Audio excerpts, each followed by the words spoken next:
del Estado 2024-2030. Te invitamos a recorrer el camino del quehacer literario de los escritores que han dejado huella en la cultura de Yucatán. Café con Letras es el espacio que Teleyucatán dedica a los grandes literatos peninsulares. Sintonízanos por el 4.1 de tu televisión cada martes a las 7:30 de la noche, con repetición los sábados a las 5:30 de la tarde.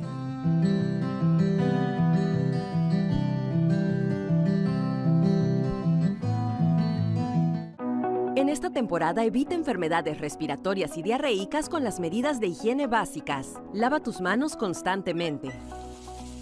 Ventila tu casa. Lava y desinfecta frutas y verduras. Evita cambios bruscos de temperatura y ante cualquier síntoma, acude de inmediato a tu unidad médica de salud. Para más información, consulta en salud.yucatán.gov.mx. Renacimiento Maya, Gobierno del Estado 2024-2030. Este programa es clasificación A, apto para todo público.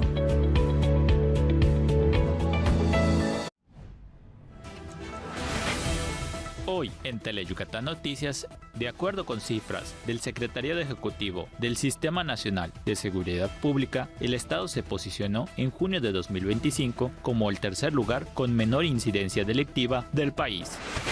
La Universidad Politécnica de Yucatán ofrece becas al 100% a todas las mujeres que deseen estudiar carreras tecnológicas en esta casa de estudios. Al ritmo de Las Mujeres que se pintan, inició la celebración del segundo aniversario del ballet folclórico Kikmak All. En Tamec se llevará a cabo el 7º Festival Internacional del Globo de Papel China.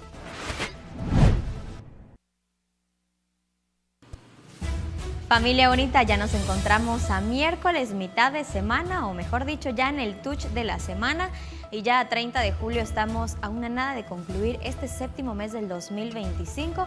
Y también, claro, ya se acerca la quincena, lo que muchos estamos esperando, sobre todo ya que son vacaciones. ¿Usted qué hará con su quincena? Que nos los comparta ahí a través de las redes sociales, porque les recuerdo que en punto de las 3 de la tarde, pues también le vamos a seguir informando. Pero bueno, mi nombre es María Bastarrachea y esta tarde le vamos a compartir la información más actualizada de lo que sucede en el estado. Así que, ¿qué le parece si ya comenzamos?